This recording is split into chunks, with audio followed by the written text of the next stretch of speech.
Yeah, I went and bought 2 of those 5-row boxers at the card shop. Now they sell them for $10.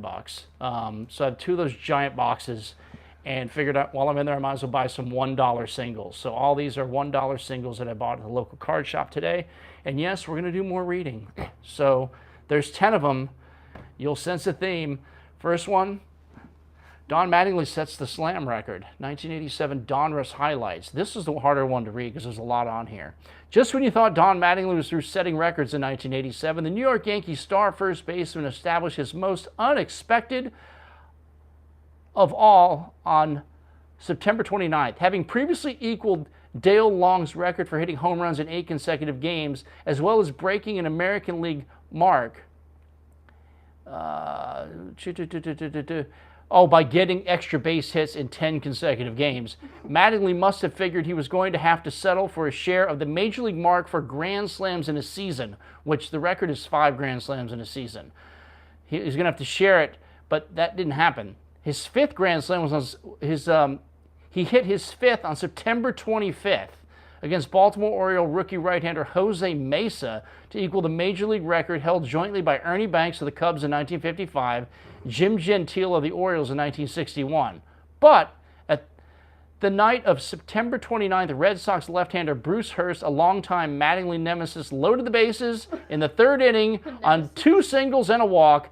Mattingly, after falling behind 1-2 in the count, then connected for a high, arcing drive that landed some 10 rows deep in the upper deck in right field of Yankee Stadium. Coming into the 87 season, listen to this. Mattingly was just 12 for 47, 255, in bases loaded situations with only 1 extra base hit.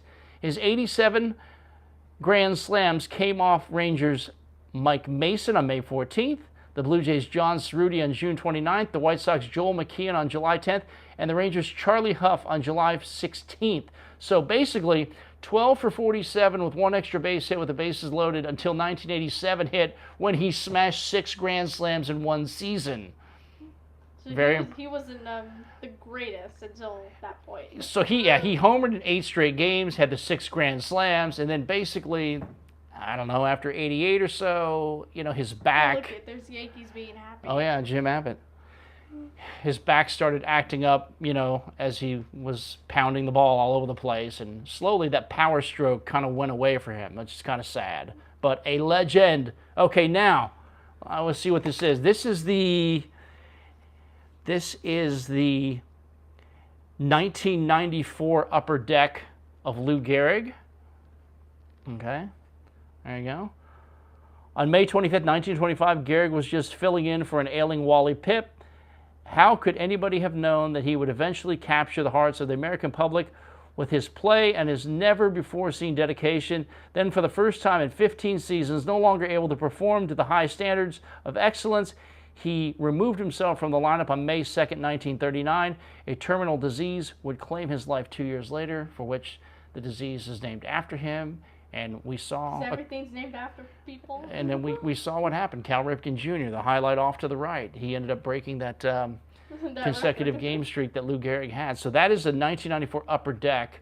The bios get shorter on these as we go along. So now we're talking 1998 Fleer, Yogi Berra, Legends of the Game. This is a guy that was kind of estranged from the Yankees for a while after they had fired him as manager. They eventually kissed and made up, and it was all good. Aaron Judge is also with him on that home run list. Also, somewhat relevant story. They are tied on Yankee homers. He's also trailing these guys. Yes, it's going to take a while for him to catch Gehrig at the 493, but he could get there. All right, considered one of the most colorful players of his era, Yogi Berra may be best remembered for his postseason heroics. In 14 World Series, he set marks for most games 75, at-bats 259, hits 71, and doubles.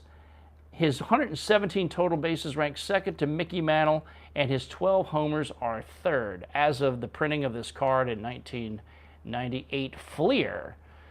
All right, what else you got?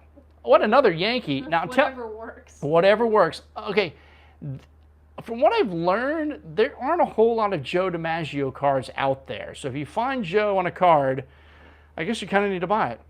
Center field via second base. So whatever works for Topps. Joe DiMaggio, 2015. This is a good little story here.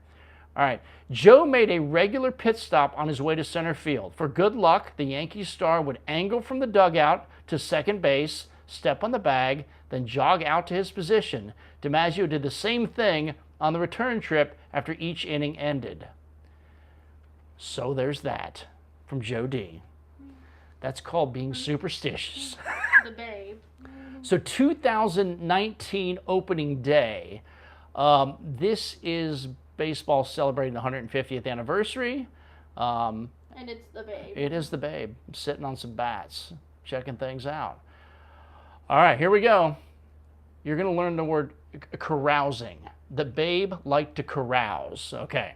One of Ruth's pals once joked that he actually roomed with Babe's suitcase. So persistent was his teammates' desire to sniff out a good time. It was never in the hotel room. After the 1921 World Series, Ruth joined a vaudeville tour during which His Majesty, as he was billed, sang a little ditty in a bit called a satirical home run. Basically, the ladies loved the babe, and the babe loved a good party. And he loved hitting home runs.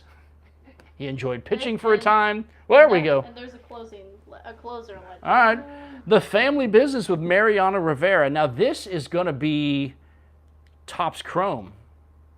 2019 Topps Chrome. I had to write these down. A legend. Legend. Mariano used cardboard milk cartons as gloves growing up in Panama until age 12, when his fisherman father purchased him his first leather model glove. Throughout his Hall of Fame career, Rivera never forced his three sons to play baseball. His eldest, Mariano III, became a pitcher who was drafted by the Yankees in 2014 and then by the Nationals in 2015. So there is Mo, Sure. known for his postseason exploits and just being a good closer in postseason games. Dude, closing games out, all-time save leader. Ted Williams, another Topps Chrome from 2019, which has that 150th anniversary logo on there. Great moments with Ted Williams. It's like the only guy we have here that is not wearing a Yankee jersey. Yeah, I wanted to buy 10, so I had to sneak in a couple non-Yankees. Greatest moments. It would be problematic to assert that Williams did not achieve his goal of becoming the greatest hitter who ever lived. That's what he said he wanted to be. The evidence, 521 homers, 1,839 RBIs, the highest on-base percentage of all time at .482. Means he got on base 48% of the time. The second-ranked slugging and OPS of all time, and he had 6 American League batting titles for Ted. What else you got? It's pretty good. Ty Cobb is the game over and he's in his uniform, or did he show up? Yeah, maybe he probably showed up. He's probably heading to the parking lot. All right, now this is 2020 Topps Stadium Club Ty Cobb. I guess a red foil parallel. I mean, I don't have any 2020 Topps Stadium Club. If we bought some, we probably would get this card, but I wanted it anyway just to show it off. Ty was the first player of the modern era to swat 400 in back-to-back seasons. So he hit over 400 in 1911 and 1912. A feat duplicated by only Rogers Hornsby since. Cobb's 366 career average is an all-time record and holds 6 of the 8 highest averages ever over any 10-year period. At one point, he was documented at 367. I think when they redid some stats, his average went down to 366. But anyway, Ty Cobb was also fierce, stole a lot of bases. It was basically Ty Cobb, Lou Brock, and then Ricky Henderson kind of blew past both those guys when it comes to career stolen bases. We got one more? 2 more? 2 more. Another Joe DiMaggio on the pinnacle look. Now this is going to be 2023 Panini Chronicles, and Chronicles likes to highlight different sets that they put out. So this is him on the pinnacle look. You can't count the number of times DiMaggio won a World Series championship on one hand, and you almost can't count it on 2 either, with 9 victories across his 13-year career.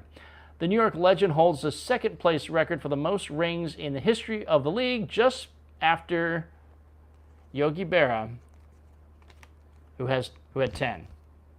A lot of rings, a lot of championships.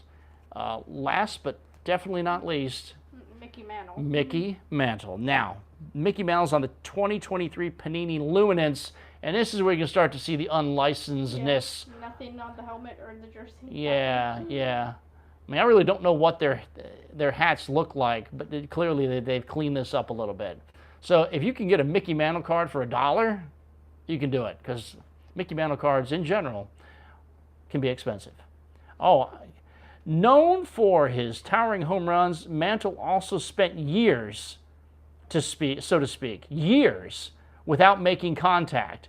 During my 18 years, I struck out about 1,700 times and walked maybe 1,800 times, okay? Is this what he's saying himself? Yeah, he said this. The 3-time MVP said. So 1,700 strikeouts, 1,800 walks. You figure a ball player on average has 500 at-bats a season. That means I played 7 years without ever hitting the ball. Like he's kind of combining together his strikeouts and his walks. I had 7 years of doing nothing. But he did a lot. Chandler Simpson's playing. Oh yeah, we got 4 games up there now. So that's just, $10. Couple legends that are non-Yankees, and the rest are Yankee legends. So just a little something different.